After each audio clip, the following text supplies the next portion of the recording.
Hello everyone and welcome for another video of Love and Wargames. In this video, we're going to take a look at the biggest set ever released for the French in Dystopian Wars, and it is going to be the Couronne Battlefleet Set. So I'm really excited to open this. The French are a faction that I especially love for obvious reasons, but also because I absolutely love the design of their ships. Even their basic Mass 2 ships are amazing. Their Levant ships, what to say about this? And this new Couronne fleet carrier looks absolutely stunning. As you can see, there is a version with the Statue of Liberty on top of it, which is sitting on top of a small Eiffel Tower. Like, why not? But you can build it also without the Statue of Liberty. So before we start to open and talk about this, we're going to have a look at what you get inside the box. Then we'll open the sprues, and then I will give you some tactical tips, especially of the Couronne, because this is a new ship. If you want to have the detailed summary of each variant of everything that you can build here, there will be a what to build video coming at some point, but now we'll especially focus on the new ship, which is the Couronne. Now, another thing that I would like to say is that if you like the French, then remember that by typing a comment, you can win an entire Alliance Battlefleet set with a lot of basically everything that you see here, but without the Couronne, of course. So you can type a comment, maybe you will win it. It will always be a good compliment. And if you want to buy the Couronne itself, you can find it at minus 10% on my hobby place, and it helps the channel as well if you select us in your cart. So what do we get in there? You get the Couronne, obviously, which is this absolutely massive fleet carrier. It looks really cool. I'm very excited to see if it's as big as I guess from just seeing the little back thing here. There is a named, no, not even named variant, but you can build it with La Dame Liberté, which is this Statue of Liberty on top. You can put it either as a real statue or pointing forward to shoot. It's not even a named variant, if I'm not mistaken. So it means you can spam it if you want. I'm not sure you will want to, but it's a possibility. You also get two of the chasseurs, which are those variants, those attack skimming units. You can build them as a Furieux, which is this even cooler version with some drop pods. And you can build them as a Volière, which is the flying aircraft carrier. You will have two of the Chevalier, the basic versions here. As you can also build them as a heavy Charlemagne, as a kind of like artillery-oriented Picardy, or as the Loire, which is very cool because if you have three Loire, at some point you will be able to make a very cool named variant. We'll talk about it for a second. And you also have these two Épaulards, which you can make as Sirène. Épaulard or artillery version, Sirène is the close combat version. And finally, for Écuyère, oh my god, it's absolutely not how it's supposed to be written. This is Essayère, but whatever. Okay, little typo here. But yeah, those are Écuyères. And those are extremely good mass ones, cheap and boost the defense, very good for the Alliance. Alright, this is what we are supposed to get, and of course some tokens. Without further ado, let's open the box and see what we have inside. So we have the resin part of the Couronne, of course. Oh my god, it looks absolutely massive. Oh my god. We'll keep it for the end. We'll make some size comparison. I have a few Alliance ships right here for the size comparison, but first we have some SRS token, which are cutely packaged. I've never seen them packaged like this, but yeah, you do need quite a few because you can build your two aerial as aircraft carriers, which makes 8 SRS token, and the Couronne is 10, so you need 18 of them. You have 3 x 6, 18. You have exactly the right amount if you decide to go for a full carrier fleet. Some flight stands for your flying units. Remember to keep the extra flight stands and extra bases. You don't have extra bases this time, but always keep them because sometimes, well, they can break. It's always good to keep some of them. And it's also good sometimes you want to put some units on bases. I've seen people putting their normal ships on flying bases that they had too many of. It's for the beauty, I guess, but always keep them and don't throw them away if you have too much. And we start with these Alliance sprue. So this is the Alliance Frontline sprue. And I'm having a quick look if there is anything that changed. No, apparently not. So you have enough to build on each sprue frontline cruiser that you can see here. There's gonna be some bits here and there. And you have also enough to build 2 Écuyère frigates. Weapon-wise, you have there 3 heat lances. And there is supposed to be a 4th one if you want to make a full heat lance force. And okay, there is no 4th heat lance, so you have 3 heat lance. So if you want 4 of them, It's going to be a little bit tough, though usually you don't want that. You also have 3 heavy gun batteries. The Alliance heavy gun batteries are just amazing. I love this style. Well, the Heat-Lance are cool as well, let's not lie. You get all the generators that you might need, the classic ones. So Shield, Shroud, Fury. No, Fury is this one. This is magnetic. This is the thing that makes you skim. I completely forgot which this one is. Anyway, it's part of the basic one. You also have these very cool heavy magnetic bombards. This can be very efficient, especially if you build the Picardy. Like the Alliance are quite good at long range and extreme range because of their special coordinated support rules. You get some torpedo turrets there, very small, very cute, but you do need them. The adorable light gun batteries, like normal gun batteries, absolutely love them. Even on my Union ships, I started to put those instead of the Union gun batteries because those are so much cuter. And you also have some rocket batteries, like small ones there, in case you need more small gun batteries. Okay. As you can see, the Alliance style is very much like this, how we call it, Baroque, Rococo. Like it's this very nice style with these engravers here, these enluminures, and probably, well, if you ask me, it's some of the most beautiful ships of the entire game, all faction wise. Like you cannot go wrong with this. It's not only my opinion because I'm French, but most of the people I've seen talking on the internet do say that the French are some of the coolest design of Dystopian Wars.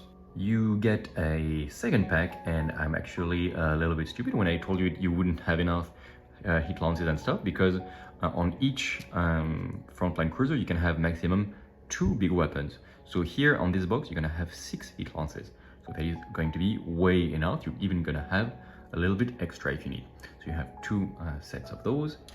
So this is the second sprue, and it could be a good time to show you what you can build. I don't have that many variants, but this ship, the basic version, is going to be this Chevalier that you can see here. So I didn't put the big weapons, but you can see that the torpedo turrets are supposed to be here, and this is just like a very cute ship. The French have this very specific design where they have this little jupette on the side where you can put some more weapons, and the Couronne is also going to have it. And those little things that you see here are the écuyères, and they do look like this in the end with the little gun batteries.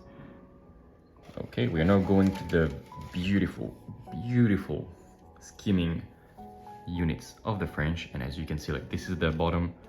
You put the flight stand here, but this is what you see from under, and it's so detailed. This is not even something that you will see in the game because it points to the table, but as you can see, like the air goes from the top and it pushes backward through these things to keep this thing aloft. Like the attention to detail is great. Like you can really paint it well. Maybe put this main thing here in gold. Well, paint it however you want. I will not give you tips. As you know, I have my specific like a painting scheme. The nose is here, the main part on the top, the citadel is those things, and in the back there is these amazing like reactors that you have. In the end, I can give you an example. This is going to be a Furieux, this one. You can see from the weapons on the side, it's not a broadside. It's these Legionnaire drop pods, very cool thing. And as you can see, the thing on the under, you don't even see it that much. This was my first color scheme, but I'm going to make a new Alliance fleet after I send this one away, and the new one is going to be with a little bit more golden theme, so they're not exactly the copy. And yeah, as you can see, they look amazing once they are built. With the little reactors in the back, it looks like a Star Destroyer from Star Wars. It looks very futuristic, and I love it. It's not even steampunk anymore, it's like diesel punk, and I love this type of design. On the table, it looks so good. This is a Mass 2 cruiser. It's not a flagship or anything. You can have a ton of them and have a full skimming force. It's better now. It's more playable than it used to be. You also have this little thing here to make it as a volière, and you have some SRS token right there, so it can send those aircrafts around. You also have some generators, and here we see the Solex generator, which we didn't have on the other place. So yeah, important to have this sprue as well. We can see the little Heat Lance sets there, another Heat Lance, yet another, and another Heat Lance, because they really want you to play as a full Heat Lance force in the Alliance. Some smaller gun batteries here, and important there, you can either have these drop things to like these Legionnaire drop pods, or you can have the broadsides here if you would rather have them. So it's really up to you. I personally love the Furio just for the style, for the idea of it being a boarding vessel that just comes around and drops some Legionnaires through their drops pods here. But as a chasseur, it's also a very good unit. And of course, as a voliere, it's expensive and fragile for a carrier, but it's a skimming, which means it's very fast. It can, on one turn, when the enemy gets close, be like fly away to be extremely fast, the voliere, and then to be obscured, so it can really survive. And extremely important, it cannot be impacted by robots going out of the water. Usually the big fear of all the things like aircraft carriers is to be impacted by these submerged units like submarauders. The voliere is basically immune to that, and for one turn it can even be immune to extreme range torpedoes. So this is why you pay what you pay for this. So keep it hidden, and whenever there is a threat, fly away very fast, as a good French that you are. We've got another sprue, and on this sprue I didn't tell you yet, but you can make with this, well, this little bit, you can make these submarines. You have some bits here and there, and either the Sirene, which is the one you see here with the heat lancet, as a very offensive oriented piece. You can use it very close to the enemy because it has forward deployment, and then put a big pressure turn one. Or you can put the magnetic bombard and use it as an artillery piece, and one of the first activations you will use in the first turn to gain some time. Okay, those were the sprues. I offer that we now switch to the Couronne to have a look at the bits. And I have an Oriflamme, a Magenta, and also Saint-Michel to compare the sizes. So let's open right now. Okay, I will just show you that it is a lot of plastic, sorry, a lot of resin, and this, oh my god, it's huge. That's bigger than some ships. Okay, let's have a look. We do have the base of the ship itself, which is there, and god damn, look at that. We'll make a size comparison with this. It has a little thin area here, like the belly or something. I quite like it. It's where this stops and this continues back. Okay, you have, I don't think it's like a few versions. There is one thing that goes to the back, actually, I think it's going to be, and this goes to the front like that. Yes, that's exactly how it's going to be, and this is probably going to be exactly like that. Wow, this is going to be absolutely massive. What do we have? We have the even more of this. We have the citadel to be on top, like the hand, okay, of the Statue of Liberty. Even more stuff for the citadel that you need to build. This is the two parts of the Eiffel Tower part of the citadel. Okay, very well. And then, for those that want, the Statue of Liberty. Here is the head and everything. So if you want, you can absolutely not build the Statue of Liberty on the ship, which is what I'm going to do, like gameplay-wise, and because I'm not a big fan of it. But you can just keep the Statue of Liberty and put it somewhere as terrain. So this is something that I was excited for, and indeed, you can. Look at this. Like, if you don't build the Couronne for whatever reason you want, this is going to be great terrain, like especially this. But no, build the Couronne because you buy the box for this, and this is what you want. But if you don't build the Statue of Liberty, that is absolutely a possibility. So this thing is big, like it's long, and I don't even want to compare it to the Oriflamme, which is a basic French battle cruiser. Yeah, yeah, we can see. Indeed, it was right to be worried of the size, because this thing is as big as this, though it's just so much longer. Like, yeah, there is a huge size difference. This is a Mass 4, let's remember, but indeed. And when there is going to be the citadel on the top, it's going to be absolutely massive. This is the flagship of the French fleet, not this. When I compare it with the Magenta, for example, indeed we can see that size-wise, okay, maybe the Magenta is a little bit thicker, but of course it's an aerial, so it takes a lot of resin because you have everything. But if you just put it like this, the Magenta is closer in terms of size than the Oriflamme. Okay, interesting to know, I never noticed it was so big. And the carrier versus carrier, if we compare with the Saint-Michel, it's magnetized to switch. Indeed. And the Saint-Michel, let's remember, it has only SRS capacity of 6 and this of 10. So, well, interesting. And when we compare the flight stands though, yeah, we can we can see that they don't have the same flight capacity as the other. Okay, so there you have it. A little size comparison and unboxing of everything. The Couronne looks absolutely amazing. I'm very excited for this. It will be the new flagship of my French force. Expect to see it on the tabletop soon for a battle report, but not that soon, because I'm going to get the French fleet painted to the highest standard, more than the other fleets where I'm like, okay, let's make it clean and nice, but not spend too much time. The French fleet, I really want to have it as the main fleet of the studio, and yeah, to have it really being the most like beautifully painted fleet of the entire studio. So it will take a little bit of time for this, and but once you will see it on the table, trust me, it's gonna be amazing. All right, if you have any questions on how to build this set and how to play it, let's answer at least for the Couronne. So let's go back there. So the Couronne itself is quite tough. It has 6 hull points before it gets crippled, and then another 9, so good. It has armor 7, citadels 15, which is good for a carrier. Not as big as the Mojaiski or as the Falkenstein that we will see soon. So, but the Mojaiski is meant to be like a basic battle fleet carrier, but tough. That is all gimmick. And the Falkenstein is more like a battle carrier anyway, so that's why it is so tough. And both of those ships have way less aircraft to send than the Couronne. This guy has SRS capacity 10. It's as big as, for example, a Victory. I think it is going to be basically the same size as a Victory, this little guy. Maybe a little bit less thick, because a Victory is just a big chunky piece of resin. The Couronne is a bit sleeker and slimmer, because it's French, of course. And but it has SRS capacity 10. It does have a heat lance that you can see here, and some rocket batteries left and right. The thing that is interesting with this guy is that because it has coordinated support, the heat lance can shoot at long range, and then you can support it with the little rocket batteries that are usually extremely underwhelming, and you can also support it with the torpedo attacks. That means that you can make at long range a very powerful attack, even if you only have the heat lance, because you can then combine with everything, with the torpedoes, with the rockets, thanks to coordinated support.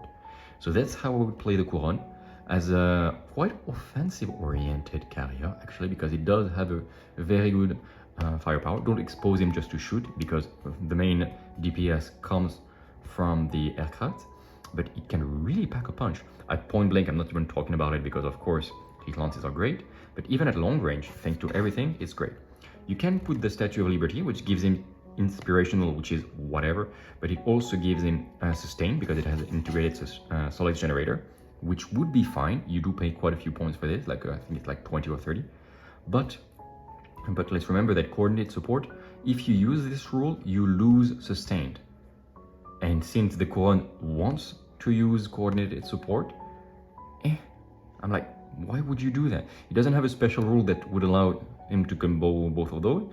So either you pay the extra points for the Statue of Liberty, and then you use your heat lance all alone, and that's it. And maybe you can use a Valor effect, but that's it. Quite underwhelming. Or you save your points and you actually combo this with all the other weapons that left alone, like a couple of rocket batteries do absolutely nothing, torpedoes or whatever as well. And yeah, I just gameplay wise, I would always build this without the Statue of Liberty. But if you like the appearance of Dame Liberté, then you can do this. You can even proxy, you can magnetize it from what we've seen. But in terms of game, I would recommend for now to play the normal version, even if there is a Statue of Liberty on top just for the style. Though even with all these tricks about the firepower, this falls. All these tricks of the firepower of the Couronne, I would still play it very conservatively, even though it does have firepower, because on top of him being a great damage dealer with the SRS and with the heat lance that he can combo, the main thing that it brings to your fleet is Fortunes of War, which is something that the Alliance is starved of. You do have now the Raton Laveur, which have Devils on Luck, okay. And you have the Phoenix, which also has Fortune of War. But those are not shit. Well, the Raton Laveur is not exactly Fortune of War, and the Phoenix is still very expensive, but the Couronne is something that you will want every game. And for me, it's almost auto-include for the Alliance at larger point games. If you play 1,000 points or something like this, maybe you can replace it with something else, something smaller. But as soon as you start to make very large scale battle, the Couronne is always going to find a place leading my French fleet. All right, thank you very much. We will make a more detailed video of what to build, talking more about the Couronne and all the variants soon. If you want to buy the Couronne, remember that it is at minus 10% on my hobby place. It is something like 60 euros, which is actually not that expensive. So you can really get it and just get this amazing painting project going. If you would like to win the entire Alliance Battlefleet that we've set to win, then you just need to type a comment here in all the upcoming videos until the result of the contest, and then you will gain some chance to win this beautifully painted fleet. And that is going to be it. Remember to give us a like if you enjoy our content, and until the next video, remember to keep spreading the love all around. Bye!